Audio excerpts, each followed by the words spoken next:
नमस्कार। आज हमारे साथ हैं आरजू काज़मी जी, बहुत दिनों बाद, और हम बात करने जा रहे हैं एक बड़े इंपॉर्टेंट टॉपिक पे। जो मोहम्मद बिन सलमान हैं, सऊदी अरेबिया के क्राउन प्रिंस, उन्होंने ये बोला कि वी वोंट वेस्ट। अच्छा, उन्होंने अरेबिक में बोला, एक अरेबिक चैनल को बोला, उन्होंने बोला we won't waste 30 years of our lives fighting radical ideas. We'll destroy them today immediately. और पूरा ऑडियंस जो है उन्होंने ताली बजानी शुरू कर दी। ये एक बड़ी चीज थी, मतलब बड़ी चीज मींस रैडिकल आइडियाज, मींस हम इनको आज ही उड़ा देंगे। ऐसी थिंकिंग सऊदी अरेबिया में, जहां इस्लाम स्टार्ट हुआ, ऐसी थिंकिंग पाकिस्तान में क्यों नहीं आ पा रही है, अफगानिस्तान में क्यों नहीं आ पा रही है। वैसे मोहम्मद बिन सलमान है, उनका मैं पर्सनली बहुत बड़ा फैन हूँ, बड़ा अच्छा, मतलब ऐसा आदमी, ऐसा रूलर हर इस्लामिक कंट्री को मिलना चाहिए।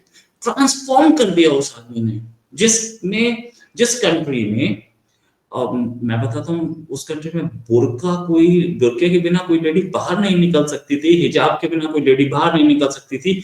हमने बिकनी में डांस देखा। तो अगर ऐसा ट्रांसफॉर्म एक आदमी कर सकता है, वही इस्लामिक कंट्री है। कोई चेंज तो आया नहीं ना, वो सेक्युलर हुआ ना उसने अपना कॉन्स्टिट्यूशन चेंज किया। तो इतने इतने स्ट्रॉन्ग आइडियाज कहां से लाते हैं ये मोहम्मद बिन सलमान, और एक अल्टीमेट पावर उनके हाथ में है भी, जो वो उसे चेंज कर रहे हैं। उनका अपना जो नियम है वो भी एक बहुत बढ़िया आइडिया है। हाँ, लेकिन ये चीज कि जो थिंकिंग है, क्या पाकिस्तान इससे इत्तेफाक रखेगा? मुझे तो नहीं लगता, बट स्टिल हम आरजू जी से पूछेंगे। आरजू जी, बहुत बहुत स्वागत आपका हमारे शो में। और टॉपिक के अनुसार ही वो हरे कपड़े पहन के भी आई हैं। आरजू जी, एक चीज के ये जो आइडियाज हैं, क्या मोहम्मद बिन सलमान की पॉपुलैरिटी कैसी है पाकिस्तान में? और ये जो उन्होंने बोला कि रेडिकल आइडियाज को आज ही हम क्रश करेंगे, आपका क्या कहना है? पहला क्वेश्चन, और उसके बाद पूछेंगे कि एमबीएस की पॉपुलैरिटी कैसी है पाकिस्तान में। सबसे पहले बहुत शुक्रिया रोहित, आपने इनवाइट किया, थैंक यू सो मच। नहीं, वो कलर ड्रेस का मेरा इत्तेफाक से ऐसा हो गया है, और ग्रीन भी पहना ही जाता है। मैं वैसे किसी रिलीजन के साथ कलर्स को नहीं समझती कि किसी रिलीजन के साथ इसको एसोसिएट करना चाहिए, लेकिन एनीवे बात आप कर रहे हैं एमबीएस की। बिल्कुल, एमबीएस ने ये बात की है और बहुत ज़बरदस्त ये बात की है, और मेरे जैसे दूसरे जो पाकिस्तानी हैं, हम तो बहुत अप्रिशिएट करते हैं इस चीज़ को, और इसके ऊपर डेफिनेटली बहुत तेजी के साथ काम होना चाहिए। और जैसे उन्होंने कहा कि वो एक ही दिन में कर देंगे, खैर एक ही दिन में करने का उन्होंने वैसे ही कहा होगा, लेकिन ये ज़रूर है कि वो इसको फास्ट ट्रैक पे लेके जाएंगे। और अभी ही आपने भी कहा कि वहाँ पर फैशन शोज भी हो रहे हैं, म्यूजिक कंसर्ट्स भी हो रहे हैं, और भी बहुत से चेंजेस हैं जो कि मोहम्मद बिन सलमान सऊदी अरेबिया में लेकर आ रहे हैं और लाए भी हैं। पाकिस्तान में बहुत अच्छी तरीके से तो मैं नहीं कहूँगी कि देखा जा रहा है, या बहुत अप्रिशिएट तो नहीं किया जा रहा है फिलहाल। लोगों का यही कहना है, ना सिर्फ पाकिस्तान में बल्कि इंडिया से भी जो आपके मौलाना साहब आते हैं, उनका भी यही ख्याल है कि ये सब कुछ गलत हो रहा है, और ये किसी यहूदी की औलाद है एमबीएस जो ऐसा कर रहे हैं।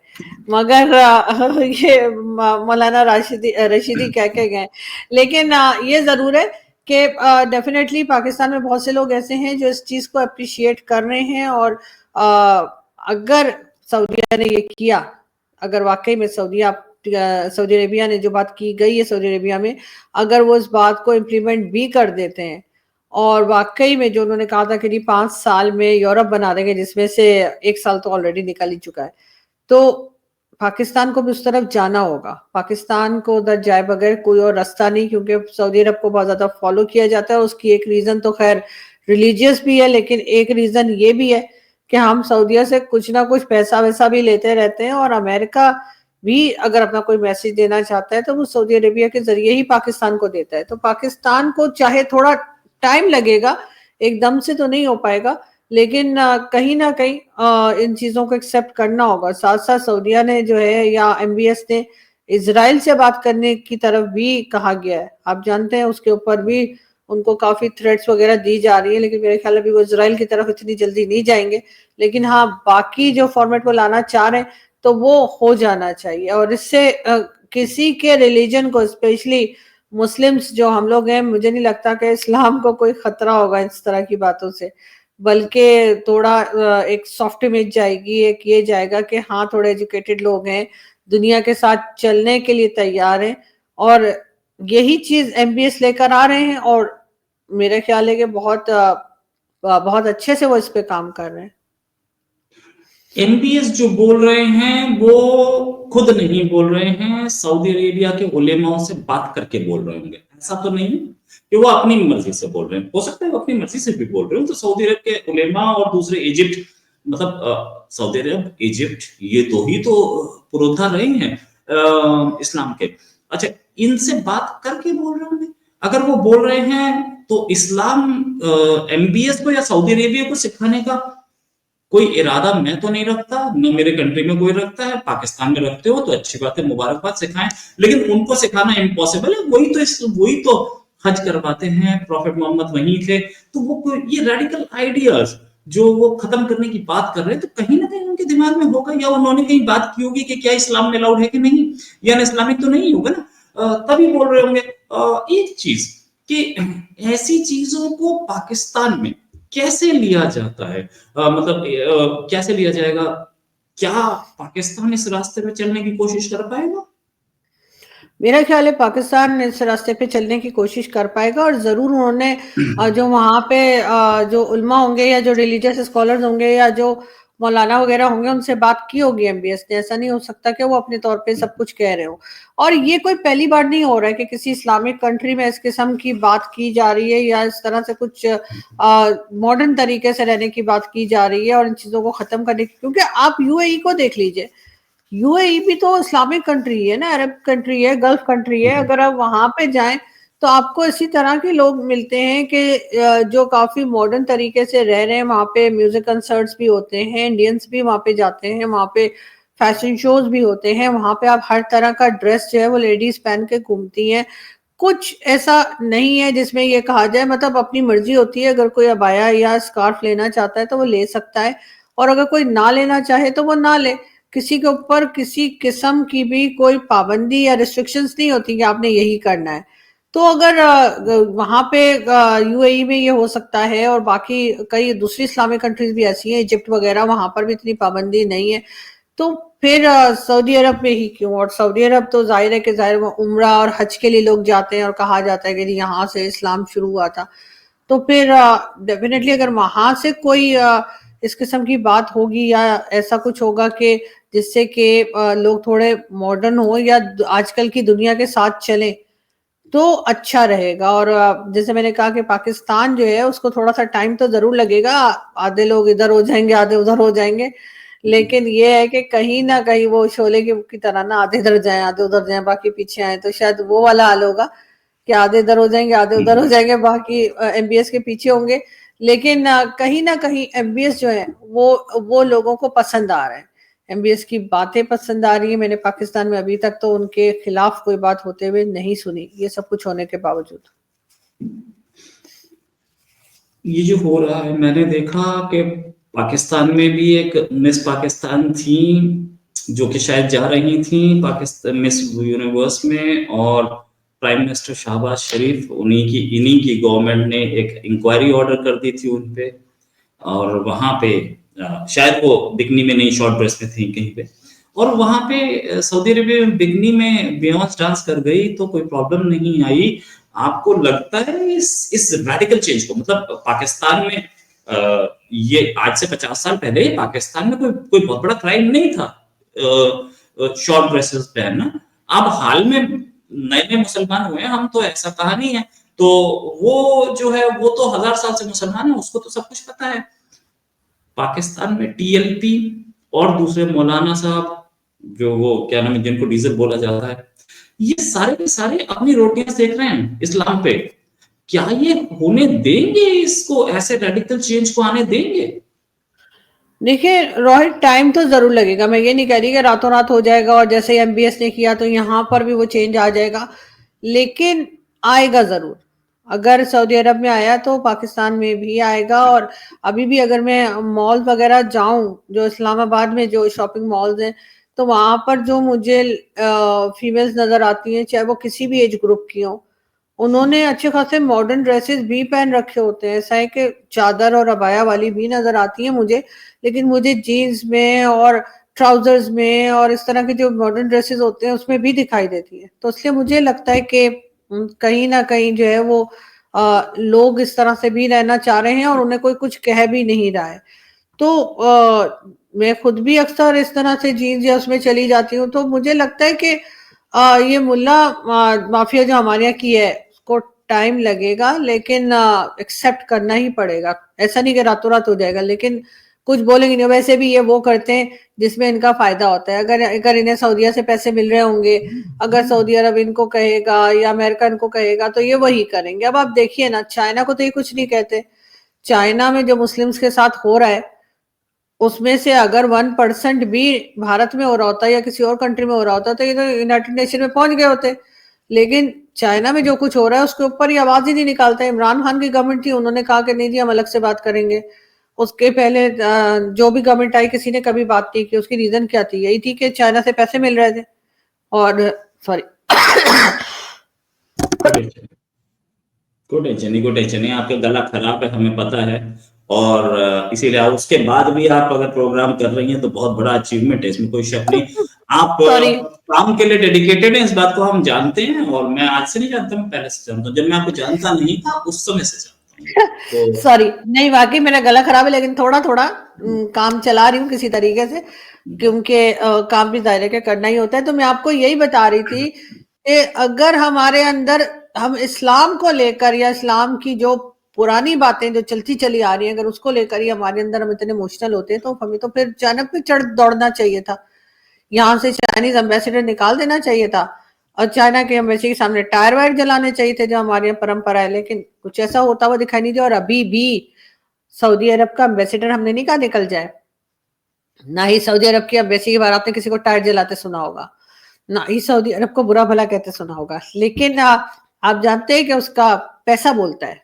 तो हमें जहां से पैसा मिलेगा हम उसके खिलाफ कुछ नहीं करेंगे। उसके लिए रिलीजन हम उतना ही अफोर्ड करते हैं, उतना ही हम रखते हैं जितना हम अफोर्ड कर सके। तो जहां पे रिलीजन और पैसा बीच में आ जाता है वहां पे हम कहते हैं अरे यार छोड़ो रहने दो। सदात हसन मंटो पाकिस्तान के बहुत बड़े राइटर थे, और मंटो की कहानियों की किताब भी है। उसमें एक कहानी है कि पार्टीशन के टाइम पे एक भीड़ आई लाहौर में और आ करके वो हिंदुओं के घर जला रही थी। और उस भीड़ ने देखा कि एक सर गंगाराम की एक मूर्ति लगी हुई है। तो उन्होंने बोला ये भी तो काफिर था, इसकी मूर्ति तोड़ दो। तो एक आदमी ऊपर चढ़ा और ऊपर चढ़ के वो सिर के ऊपर चढ़ के वो उसने हथौड़ा मारा।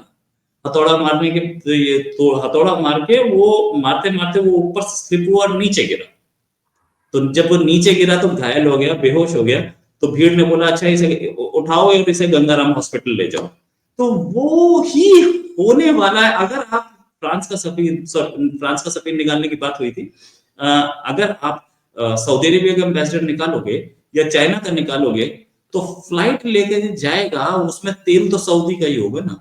और उसमें वो जो डॉलर के जो फ्लाइट जिस डॉलर से होगी होगी या चाइना की फ्लाइट जिस डॉलर से होगी वो आया तो डॉलर चाइना से ही होगा ना।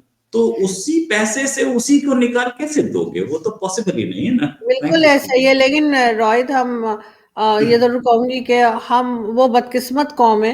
हम वो बदकिस्मत लोग हैं जो जिन लोगों में से हैं उन्हीं को हम बुरा भला कहते हैं। जिस रिलीजन में हम पहले थे सभी जानते हैं, उसमें से कन्वर्ट होके चले मुस्लिम हो गए और उसके बाद उन्हीं से नफरत करना, स्टेचूज तोड़ देना।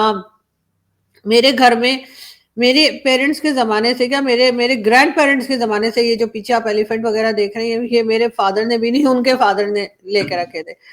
और फिर मेरे मेरे बारे में यहाँ पे ये कहा जाता है, कई लोग मतलब शो में भी बोल चुके हैं, इसके घर में तो नमाज नहीं हो सकती, इसके घर में तो स्टेचू रखे हुए हैं, इसके घर में तो ये तो मूर्तियां इसने रखी हुई हैं, और इस किस्म की जाहिल वाली बातें करते हैं। तो मैं उनसे कहती हूँ भाई मत पढ़िए आप। मेरे घर में तो मेरे पेरेंट्स भी नमाज पढ़ते थे, कोई फर्क नहीं पड़ता। हमारे घर में तो सब स्टेचूज वगैरह होते हैं। तो लेकिन हमारे यहाँ वो जहालत जो पाकिस्तानियों के अंदर है ना, शायद ये वाले मुसलमान आपको कहीं नहीं मिलेंगे जितने जाहिल मुसलमान आपको पाकिस्तान में मिलेंगे। हर चीज में रिलीजन डालते हैं, हर चीज में ये कहते हैं ये भी मना है, वो भी हराम है, ये भी हराम है, पता नहीं हलाल है क्या यहाँ पे, समझ में नहीं आती। यानी ये वो कौम है जो हर चीज में मिलावट करती है। आपको एक गिलास पानी भी प्योर नहीं मिलेगा पाकिस्तान में। आपको आटा, दाल, चावल, घी, हर चीज में मिलावट मिलेगी, हर चीज में फ्रॉड, हर चीज में धोखा, हर चीज में लोग झूठ बोलेंगे, आपसे पैसा ले लेंगे, आपका वापस नहीं करेंगे, आपसे कहेंगे कर लो जो करना है। उसके बाद आपको जो दुकानदार चीजें बेच रहा होगा उसमें भी मिलावट होगी, दूध में, दही में, हर चीज में मिलावट आपको मिलेगी।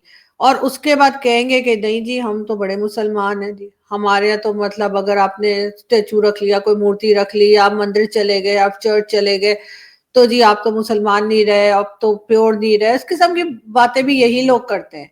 और वो जो कहते हैं ना कि जहाँ पे कुछ नहीं होता ना, जहाँ पढ़ाई लिखाई से मेरा मतलब लिखना पढ़ना नहीं है, जहनी तौर पे जाहिल जो है ना वो पाकिस्तानी हमारे यहाँ जहनी तौर पे जाहिल है। जब तक ये जहालत खत्म नहीं होगी ना, बाकी जितनी मर्जी डिग्रीज ले लें कोई फर्क पड़ने वाला नहीं है। तो हमारे यहाँ आपको पढ़े लिखे जाहिल मिलेंगे, जो डिग्री भी रखते होंगे आपसे कहेंगे हमने ये पढ़ा है, हमने मास्टर्स किया है, हमने डबल एमए किया है, हमने ये किया है, वो किया है, कौन कौन सी डिग्री आपको बताएंगे। लेकिन जब आप उनसे बैठ के बात करेंगे तो आपको लगेगा इनसे बड़ा जाहिल कोई नहीं है। तो ये वाली जहालत जो है ना, ये सऊदी अरब जो है वो अब खत्म करने जा रहा है।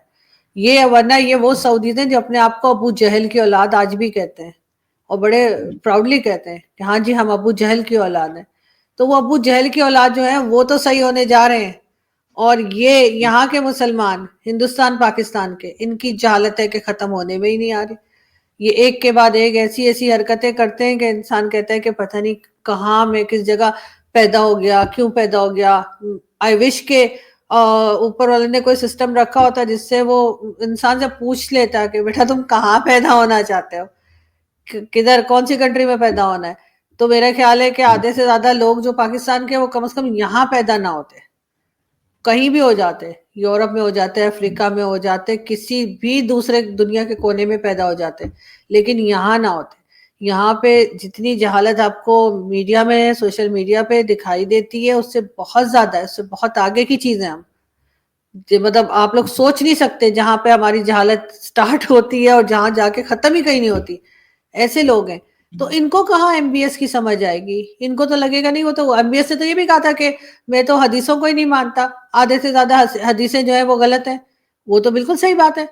अब एक आदमी की आपने बात ही नहीं सुनी और आपने कह दिया कि जिन्होंने ये कहा था, ये तो ऐसी बात है ना जैसे लोग मेरे आपके बारे में या किसी के बारे में भी कह दें कि जी आरजू ने ये कहा था, वो कहा था, तो मुझे किसी को क्या पता मैंने क्या कहा था, और लोग बातें फैलाते हैं।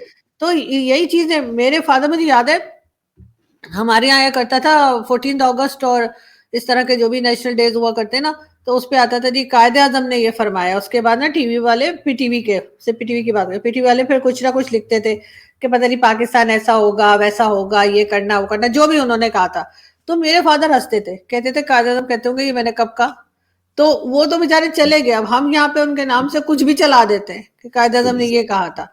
और उसके बाद जो चीजें बता रहे होते हैं, उस कोई अच्छी बात बता रहे होंगे अगर, तो उस पर अमल करता हुआ तो कोई दिखाई देता नहीं है।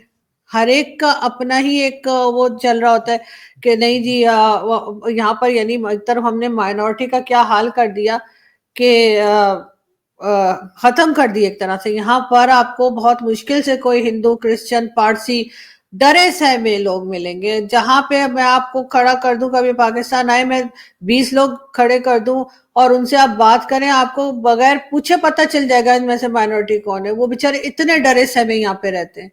और उसके बाद हम टीवी पे क्या चलाते हैं जी, मिस्टर जिन्ना ने कहा कि you are free to go to your temple, you are free to go to your mandir, और इस किस्म की बातें उन्होंने की कि जी पाकिस्तान में हर एक को आजादी है कि वो जिस तरह से अपने रिलीजन को फॉलो करना चाहे कर सकता है। करने देते हैं क्या हम? कभी देखा है किसी को करते हुए? कोई खुल्लम खुल्ला कर सकता है? यहाँ पे आप बाहर निकले, आपको कोई माइनॉरिटी का मिलेगा, उसकी आवाज नहीं निकल रही होती। अहमदियाज जिन्होंने सबसे ज्यादा रोल प्ले किया था पाकिस्तान बनाने में, उनको हमने इतना डरा के रखा हुआ है, उन बेचारों को इतना तंग करके रखा हुआ है कि उनको जीने का हक ही नहीं है। आप अगर उनसे भी मिलेंगे और वही मैं कह रही हूँ 50 लोगों के बीच में से आप निकाल लेंगे कि ये अहमदियात है, क्योंकि वो इतने डरे होते हैं, वो इतने दब के बात कर रहे होते हैं कि आपको पता लग जाएगा कि बेचारे डरे सहमे से लोग हैं।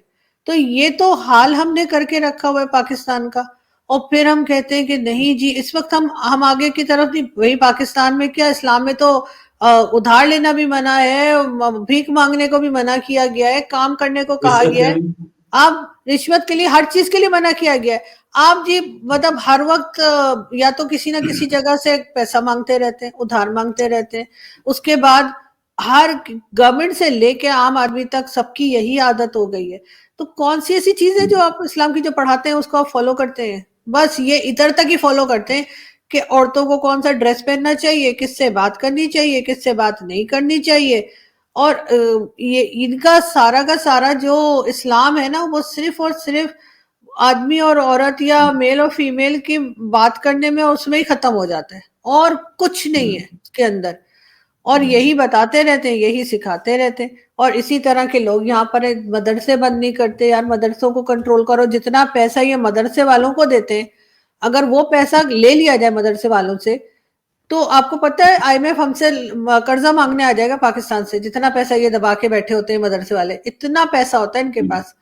और इतनी बड़ी बड़ी गाड़ियों में घूमेंगे सारे मौलाना, वो मौलाना तारिक जमील से लेकर जिस मौलवी को देख ले, छोटा बड़ा किसी भी तरह का मौलवी हो, इतने पैसा इनको ये भरते हैं।